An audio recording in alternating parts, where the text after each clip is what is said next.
Le grand entretien de Radio J, une émission qui met à l'honneur aujourd'hui deux figures mythiques, si je peux dire, du judaïsme français, de grandes figures auxquelles on n'a pas fini de rendre hommage. Serge Klarsfeld, historien, avocat, fondateur de l'association des fils et filles de déportés, et Beat Klarsfeld, militante anti-nazie qui œuvre pour la mémoire de la Shoah depuis de très nombreuses années. Beat Klarsfeld, bonjour. Bonjour. Merci d'être avec nous. Serge Klarsfeld, bonjour. Oui, bonjour. Merci, on va parler, et merci d'être avec nous ensemble, tous les deux. On va parler donc de la publication en France d'une édition scientifique, d'une édition critique de Mein Kampf. On va parler des circonstances de cette publication, de la forme qui lui a été donnée et de ses objectifs ou de ses intentions. Le livre s'appelle « Historiciser le mal ». On va commencer par là, si vous voulez. Historiciser le mal, cela veut dire quoi? Serge Klarsfeld. Cela veut dire d'une certaine manière d'abord de porter un jugement sur Mein Kampf et de dire que Mein Kampf c'est le mal avec une majuscule même, et puis historiciser le mal, c'est une façon comme la police l'annonce régulièrement quand elle a tué un malfaiteur ou un terroriste, elle dit nous l'avons neutralisé. Eh ben, en histoire, on historicise, on neutralise d'une certaine façon le mal. Voilà, c'est une façon de conjurer le mal a posteriori et de s'adresser à l'intelligence des gens, alors que Hitler s'adressait à disons, à la fragilité d'esprit des masses humaines et qu'il essayait de les convaincre de suivre son programme fondateur. Et ce programme fondateur, eh bien, ils l'ont suivi jusqu'au bout, comme dans la fable ou la légende de celui qui conduit les Allemands avec une flûte et qui les entraîne vers la noyade. Eh bien, il l'a entraîné vers des catastrophes à la fois pour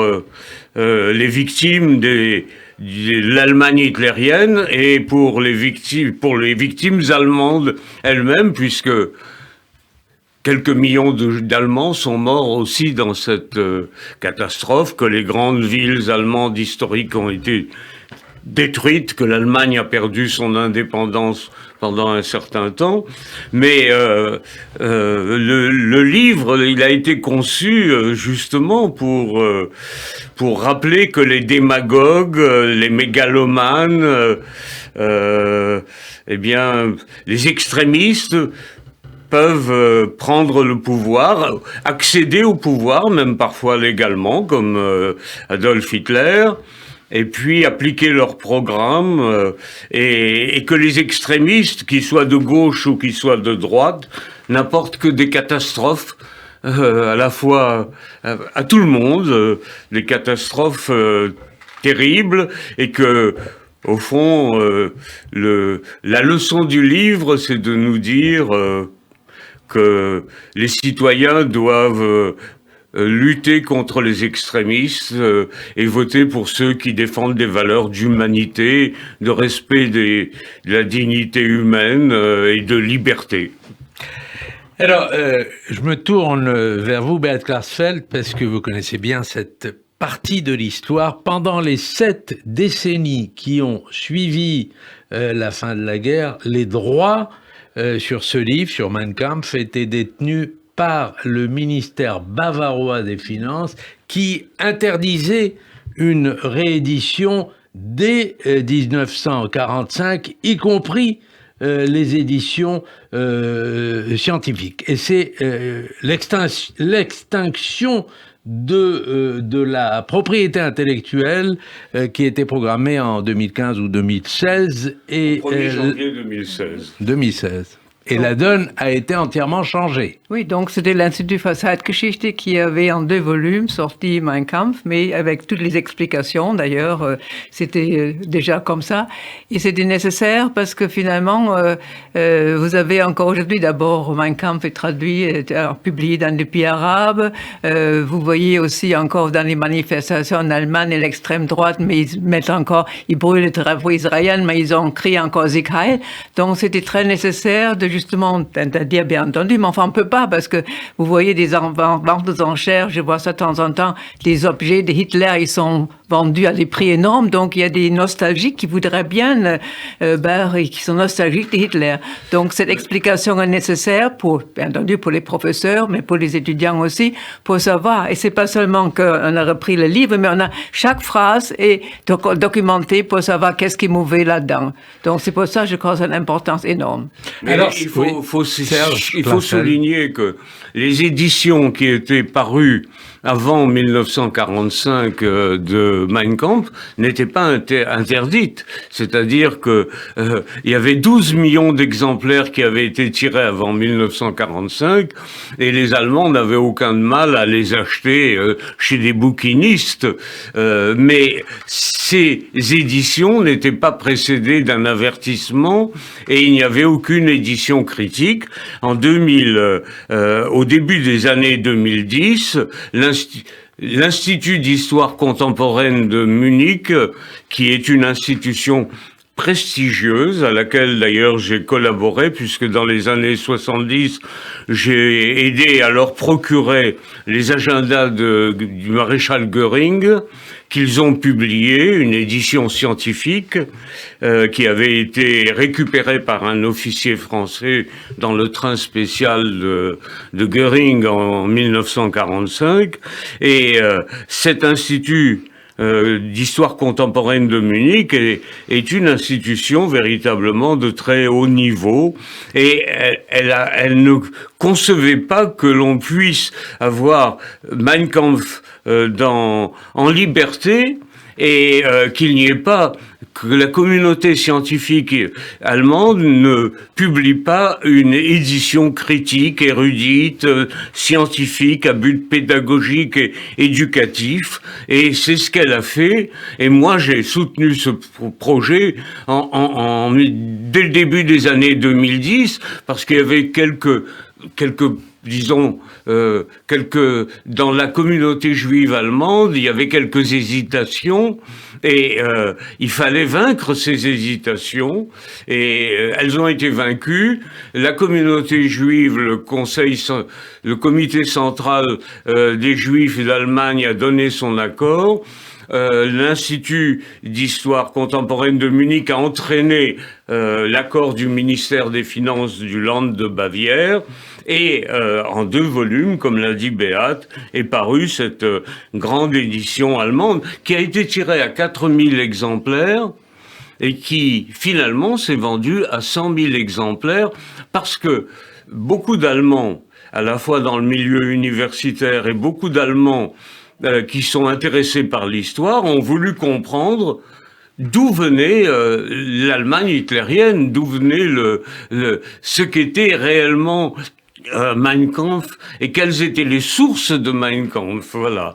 Alors, c'est donc dans ce contexte qu'on vient d'écrire que s'inscrit le projet de Fayard avec une nouvelle traduction en français, un appareil critique adapté de l'édition allemande et puis un ensemble d'introductions. Je voudrais lire ce que dit l'historien Eberhard Jäckel, il y a presque un demi-siècle. Rarement on a vu, ou peut-être même jamais dans l'histoire, un dirigeant, avant d'arriver au pouvoir, n'a couché par écrit, comme l'a fait précisément Adolf Hitler, ce qu'il ferait par la suite. Et c'est donc que ce livre, ça n'est pas seulement un livre, c'est un programme. Et c'est un livre fondateur, un livre programme, mais un programme criminel déjà dans le texte criminel et un programme qui a été appliqué. Alors il y a une raison morale de publier ce texte, il y a une raison morale d'expliquer ce texte, il y a une raison morale de contrer ce texte, parce que ce programme a été appliqué. Ça veut dire qu'on n'a pas pris au sérieux le programme d'Adolf Hitler avant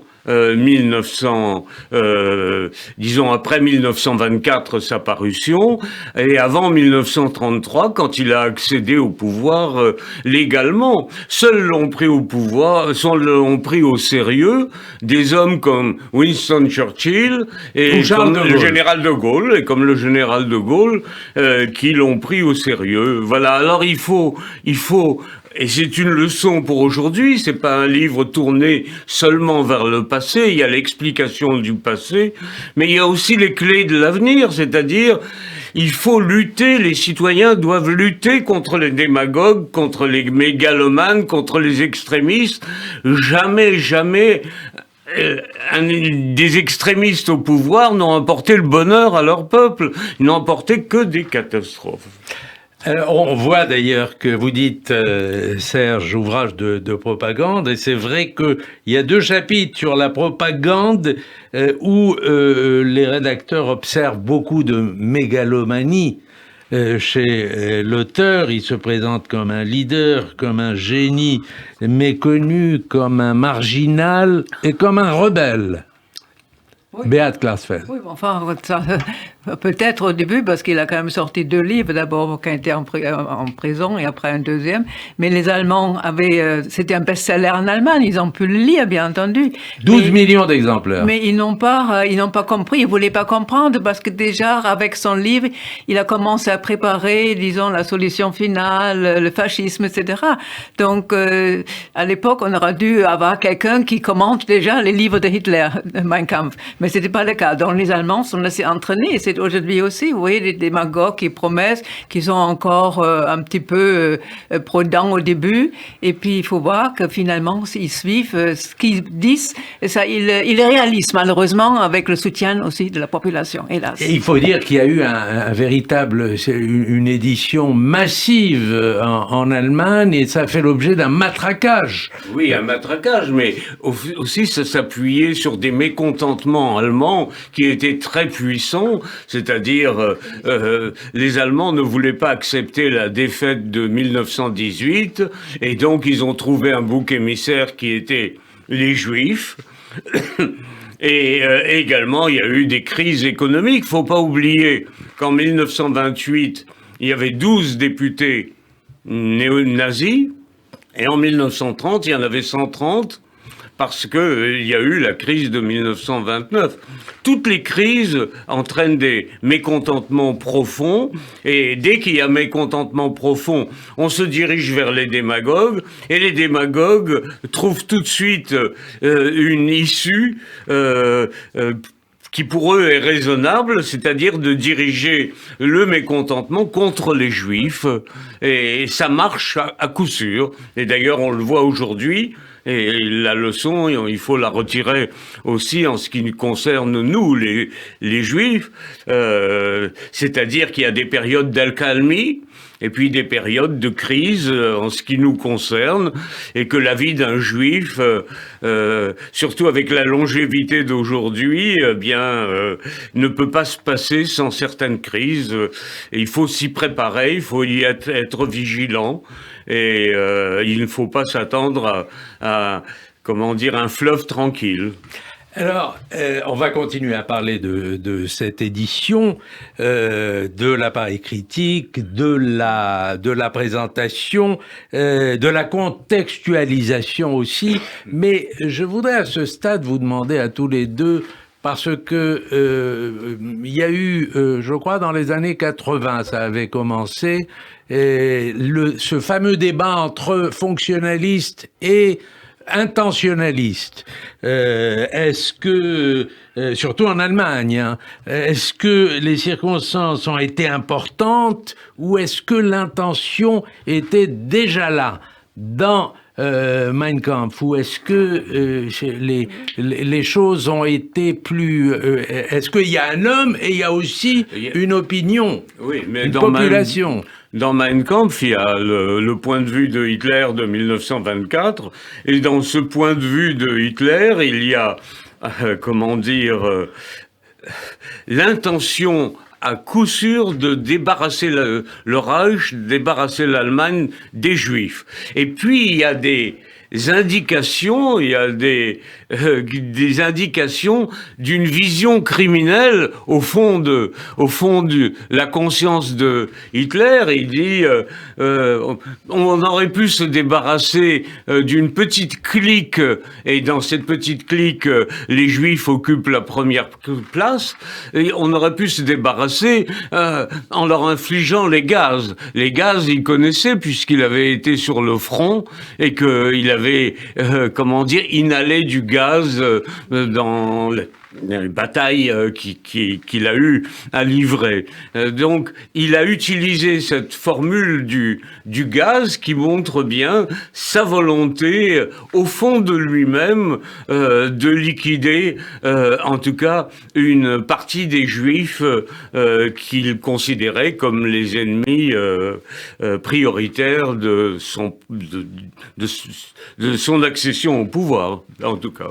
Bert Klarsfeld, sur ce débat qui est encore vif en Allemagne ou pas? Je me rends pas compte. En principe, pas tellement, oui. Non. Je crois que non. Parce que je dis, quand même, aujourd'hui, quand vous voyez un parti d'extrême droite qui est la grande partie opposition au Parlement allemand, quand même, qui ont des gens qui disent le Holocaust-Denkmal à Berlin, c'est une honte pour l'Allemagne, ou la période de 33-45, c'est la merde.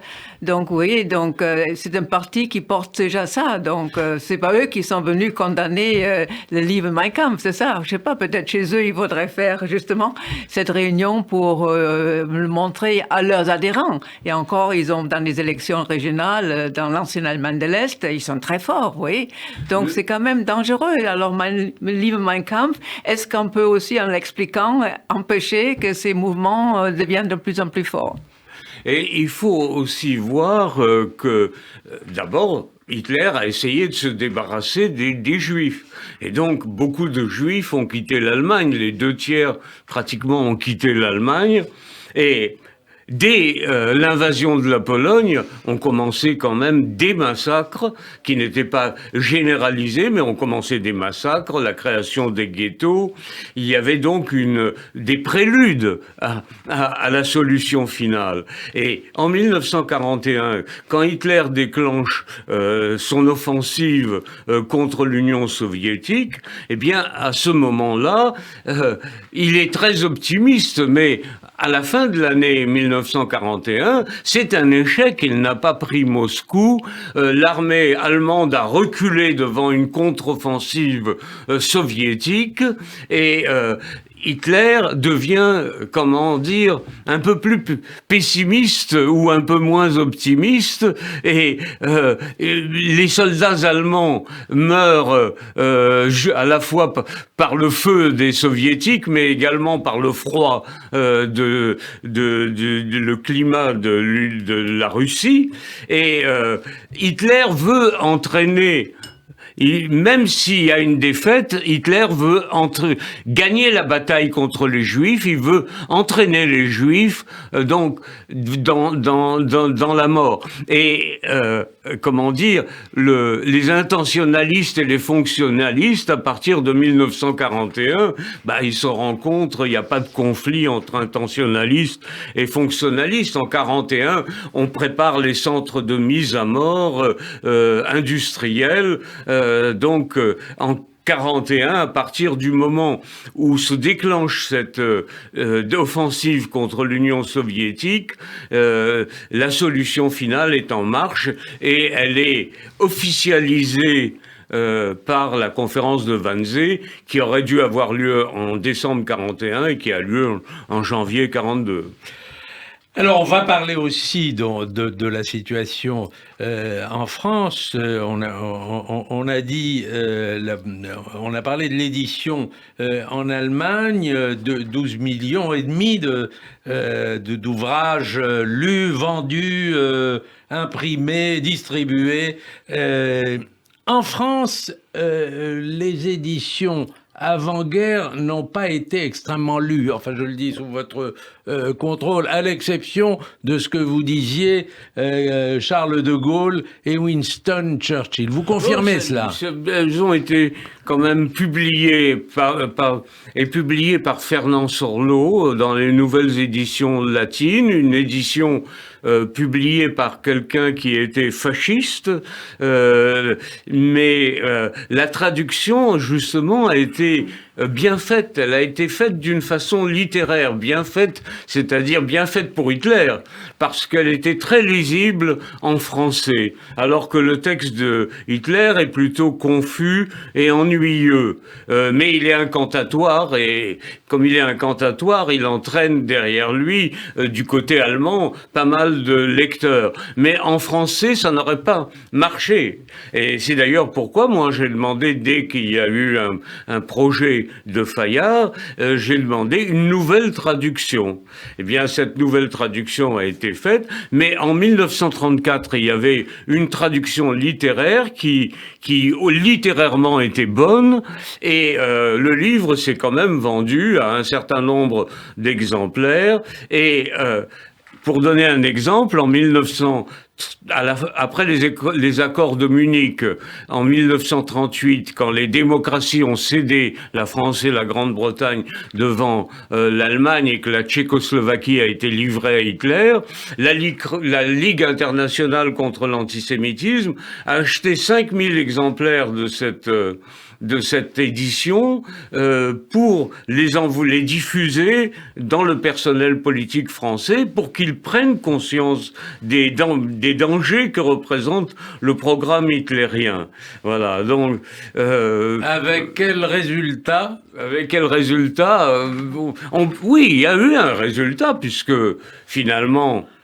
Hitler, une fois de plus, avec la Pologne, a rompu ses engagements, et que la France a déclaré la guerre à l'Allemagne. L'Angleterre a déclaré la guerre à l'Allemagne. Les démocraties se sont ralliées à la protection, soi-disant, de la Pologne, et ont déclaré la guerre à Hitler. Le grand entretien revient avec Serge et Beat Klarsfeld. Nous parlons donc de cette édition critique, historicisée, le mal, une édition critique de Mein Kampf. Serge Klarsfeld, dans la conférence de presse de présentation du livre au CNRS, on a rappelé que la démarche était scientifique. Il n'y a pas de version en ligne. Les bibliothèques le reçoivent et le recevront gratuitement. Les libraires seront mis à contribution pour que les gens puissent passer commande et recevoir le livre, et que les bénéfices iront à l'association Auschwitz-Birkenau. À la fondation, pardon. C'est une fondation polonaise, c'est le musée d'État d'Auschwitz qui est chargé de la conservation du site d'Auschwitz. Et pour nous, les familles des déportés, eh bien, il est essentiel que le site soit préservé. Et c'est vous-même, Serge Klarsfeld, qui avez été à l'origine de cet accord. Oui, j'ai fait cette proposition parce qu'elle me semblait raisonnable. Alors, Andreas Wirsching, qui est donc le co-directeur de cette publication, lors de la même conférence de presse à laquelle vous assistiez, a dit, et j'aimerais votre sentiment là-dessus, que l'émotion que pourrait susciter cette publication était parfaitement légitime. Est-ce que vous avez senti une telle émotion, et est-ce que vous la trouvez, vous aussi, légitime? Oui, l'émotion est légitime de voir Hitler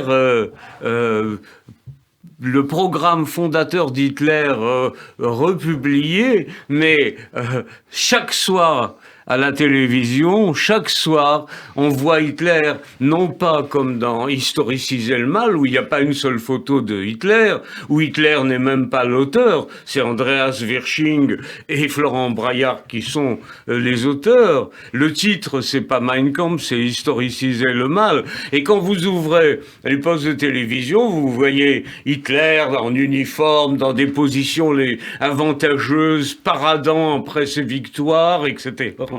Donc, comment dire, il n'y a pas de raison d'être ému par un énorme pavé qui s'adresse à la communauté, je dirais, universitaire française et allemande, parce que c'est une coproduction franco-allemande, c'est-à-dire qu'un travail en commun sur un texte important qui a bouleversé complètement l'histoire, qui a entraîné justement la solution finale. Pourquoi la solution finale? Il faut le comprendre aussi.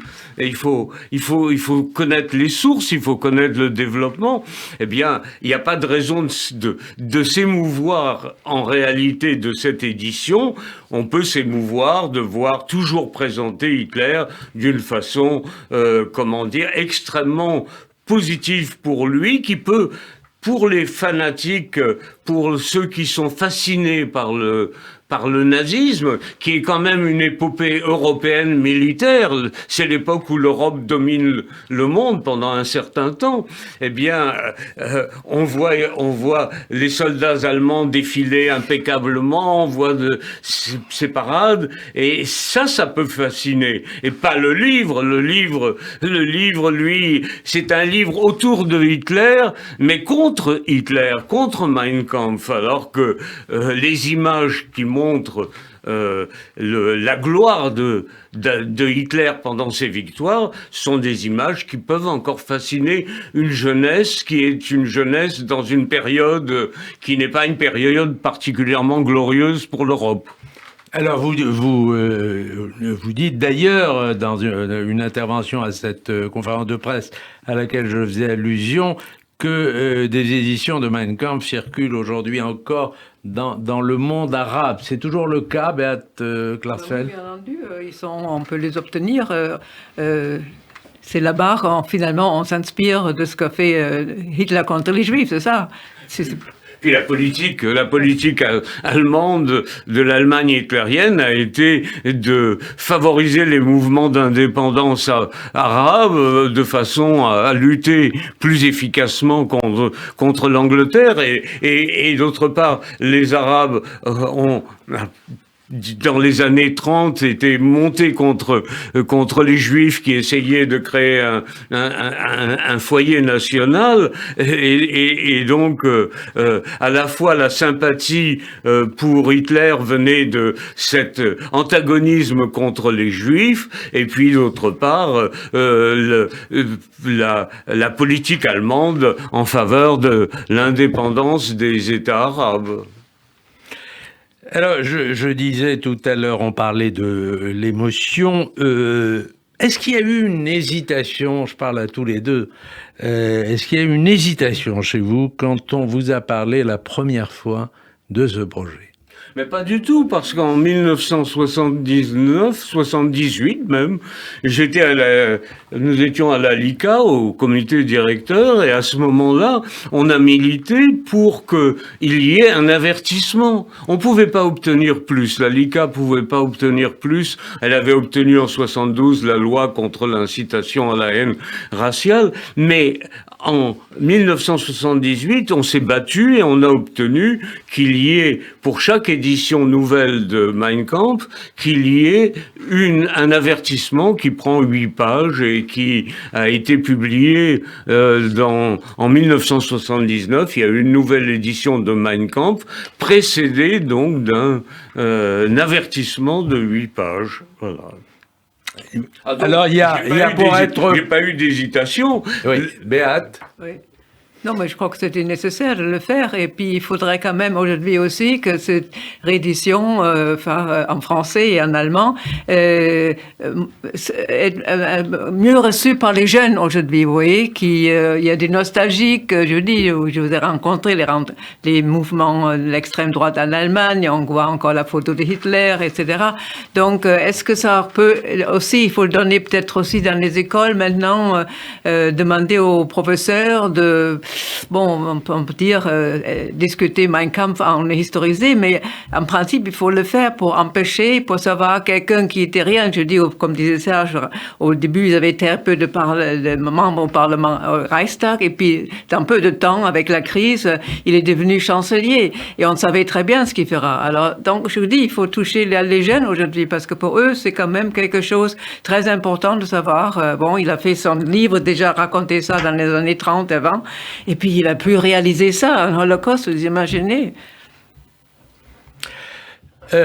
Serge Klarsfeld, vous vous étiez opposé à la publication des livres antisémites de Céline, pas de Céline dans son intégralité, mais des ouvrages, des pamphlets antisémites de Céline.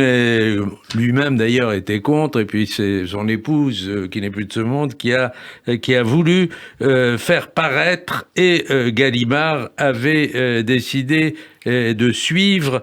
Vous êtes toujours contre, même sous une forme critique, par les éditions Gallimard. Pour quelle raison? Tout simplement parce que ce n'est pas un texte politique, un programme politique comme celui de Hitler. C'est un appel au meurtre des Juifs. Et c'est un appel au meurtre des Juifs qui est convaincant. C'est le style de Céline, c'est une puissance torrentielle formidable. Et quand on lit ces pamphlets qui sont odieux, qui sont obscènes, etc., eh bien, toutes les publications anti-juives pourront voir le jour, parce qu'on dira, Céline a été publiée librement, même avec une édition critique, il aura été publié librement, et donc on peut publier n'importe quoi sur les Juifs, et ça continuera.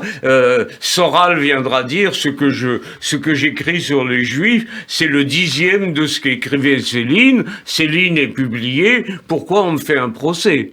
Donc c'est c'est véritablement ouvrir la boîte de Pandore que de publier ces appels au meurtre, tandis que le texte de Hitler est un texte historique qui a joué un rôle considérable dans l'histoire. On peut difficilement trouver des textes qui ont trouvé des conséquences aussi importantes dans l'histoire, et ça, on peut le publier, expliquer. Une édition... Je refusais l'édition de la Pléiade. Alors, dans la Pléiade, les notes sont derrière, et ça nous permet d'ailleurs de parler de la présentation du texte de Historiciser le mal.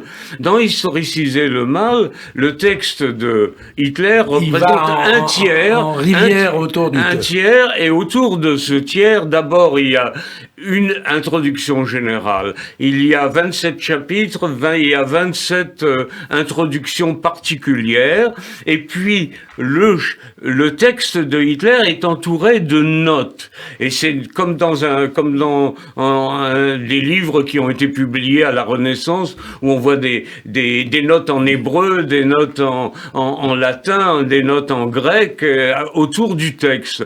Eh bien là aussi, le texte est totalement encerclé, encadré. Le lecteur n'est pas laissé main dans la main avec Hitler. Chaque affirmation d'Hitler est commenté et expliqué, et très souvent contré aussi par la connaissance de celui qui a rédigé les notes. Eh bien, voilà donc un exemple. Alors que dans l'édition de la Pléiade, les notes sont au bout du livre. Au bout du livre, il n'y a que les lecteurs qui sont érudits. Et c'est en tout petit caractère, ce qui est difficile. Les lecteurs de la Pléiade... Mais je signale que Pierre-André Taguieff a publié un livre formidable sur Céline. Sur Céline, Céline, la race, le juif, que ce livre, qui est énorme, qui fait Très aussi gros livre. 1000 pages, eh bien, ce livre a été publié aussi par Fayard. Fayard démystifie les textes. Eh bien, Gallimard n'a qu'à s'associer avec Fayard pour publier, non pas dans la Pléiade, parce que la Pléiade a été créée, une collection créée par un juif qui a été spolié par les éditions Gallimard de sa propriété intellectuelle sur la collection. Comment s'appelait-il ? C'est pas dans la Pléiade. Dans la Pléiade, je comprends. Antoine. Comment s'appelait-il ? Pardon ? Comment s'appelait-il ? J'ai son nom sur la langue, mais j'ai oublié. Friedkin, je crois. Voilà. Enfin, je me trompe peut-être. Mais ce que je voulais dire, c'est que... Mais je vous fais confiance, vous avez toujours eu une mémoire non, extraordinaire. Malheureusement, elle s'en va. Comment dire Mais vous savez où en est le projet aujourd'hui sur Céline et en particulier non, donc sur Bagatelle pour un massacre. J'essaye d'être équitable. Un an après ou 2 ans après la polémique qui a eu lieu entre Gallimard et nous, et l'abandon par Gallimard de son projet de publier cette édition de Céline, eh bien, j'ai félicité... Je veux dire qu'Emmanuel Macron a donné un petit coup de pouce. Oui, d'accord, oui, hein, il a donné un coup de pouce, heureusement, mais dans son discours du Veldiv de juillet 2017, il avait parlé de Céline dans des termes tels qu'il ne pouvait pas accepter cette réédition de Céline, et le projet qui a été lancé quand le président de la République était en voyage. Mais ce que je veux dire, j'ai félicité Antoine Gallimard pour avoir publié le journal de Paul Morand, le journal inédit de Paul Morand du temps de guerre, parce que ce journal révèle à la fois l'antisémitisme des milieux de Vichy, des milieux dirigeants de Vichy, mais aussi leur connaissance du sort réel des Juifs qu'ils faisaient arrêter pour les livrer aux Allemands pour qu'ils soient déportés vers une destination qui était une destination fatale. Donc, ce livre est un apport aux arguments que nous avons maintenant sur l'antisémitisme et l'antisémitisme lucide sur le sort des Juifs des milieux dirigeants de Vichy. 2800 notes, un appareil critique impressionnant, de la même longueur que la traduction elle-même, les mensonges et les altérations de faits, la nature naturellement raciste, antisémite, belliciste du texte. Vous aviez dit, Serge Klarsfeld, le livre nous arme contre tous les fake news d'hier comme ceux d'aujourd'hui. Oui, il faut avoir... quand je parle aux jeunes, eh bien, je leur dis, il faut aiguiser votre esprit critique, il faut avoir un jugement, il faut pas croire tous les commentateurs politiques qu'on voit à la télévision, il faut confronter, il faut comparer. C'est ça le génie de la France, c'est d'avoir que les Français aient un esprit critique. Et en général, ils ont un esprit critique, ils sont raisonnables au dernier moment, en tout cas. Et j'espère, nous avons devant nous des élections qui sont extrêmement importantes, et nous avons, à l'époque où il y a 40 ans, 50 ans, nous avions très peu de gens de droite extrême. Aujourd'hui, nous avons peut-être 40%, 35% de gens qui déclarent qu'ils peuvent voter pour le Rassemblement national. Eh ben, il faut, en face du Rassemblement national, il faut un front républicain, il faut un rassemblement républicain. Les gens de centre-gauche et de centre-droit, qu'ils soient socialistes ou qu'ils soient du parti républicain, ont les mêmes intérêts en commun face face aux extrémistes. Entre Mélenchon et Le Pen, Mélenchon aussi, quand il fait des discours à des relents antisémites, et Madame Le Pen a condamné, et bravo, elle a condamné la rafle du Veldiv, la rafle du Veldiv, mais elle n'a pas entraîné le Rassemblement national à se rallier à la loi Guesso qui protège les Juifs contre les diffamations donc, comment dire, il faut se mobiliser contre les extrêmes et il faut assurer l'unité de ceux qui défendent les valeurs républicaines contre les extrémistes. Voilà la leçon qu'il faut tirer de l'histoire. Beat Klarsfeld, c'est une arme, ce livre est une arme contre les fake news. Je crois certainement, parce que finalement, donc je vous dis, c'est bien expliqué, commenté, et puis donc plus personne parmi les jeunes qui manifestent l'extrême droite, qui adore Hitler, ne peuvent plus parce qu'ils ont vu quand même, il était quelqu'un qui était pas un petit peu, au début, c'était pas quelqu'un de très intelligent ou très, mais qu'il a réussi avec la haine qu'il avait dans tout ce qu'il a fait, il a réussi à quand même entraîner un peuple allemand, mon peuple, dans la Deuxième Guerre mondiale, dans l'Holocauste, c'est ça. Donc ça que les jeunes doivent comprendre. Quelqu'un qui était rien au début, je vous dis, mais qui a réussi avec, en plus, il a pu, avec ses phrases, l'antisémitisme, ça, il a pu réunir la population allemande derrière lui. Ça, c'est quand même assez dangereux. Hein. Il faut quand même souligner que si Hitler a réussi, c'est par son génie oratoire. Ah oui, parce que c'est sa parole qui a entraîné les Allemands, plus peut-être que son livre. Vous me direz que dans ses discours, il répétait ce qu'il avait écrit, mais il le faisait d'une telle façon que c'est comme un chanteur à l'opéra qui entraîne l'adhésion de toute une salle. Le génie politique, c'était son art oratoire politique, qui était un art oratoire qui entraînait les masses humaines à une époque qui n'est plus notre époque. Notre époque, les orateurs ne parlent pas de la même façon. Voilà. J'ai bien entendu, Beat Klarsfeld, que le livre, la publication du livre en Allemagne a fait 100 000 exemplaires. Je vous ai bien entendu? Oui, je crois que c'était ça. Enfin, c'était, oui, c'était au début, c'était départ. Et puis après, c'était comme l'intérêt des Allemands de le lire. Et puis, ça a été très, très bien vendu. Non, c'est vraiment très bien. Je crois que même l'Institut était étonné parce qu'au début, ils l'ont fait parce qu'ils avaient le droit à l'État de Bavière. Et puis, donc, je crois que c'était, un grand succès. Je crois que c'était bien pour l'Allemagne. Serge Klarsfeld, un dernier mot.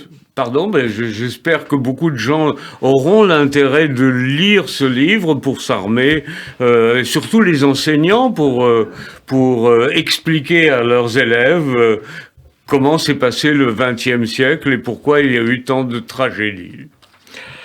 Historiciser le mal, une édition critique de Mein Kampf que publient les éditions Fayard sous la direction de Florent Braillard et Andreas Wirsching. Je souligne que les bénéfices de ces livres vont intégralement à la Fondation Auschwitz-Birkenau. Merci Beat Klarsfeld, merci Serge Klarsfeld. C'était le grand entretien. Bonne journée à tous.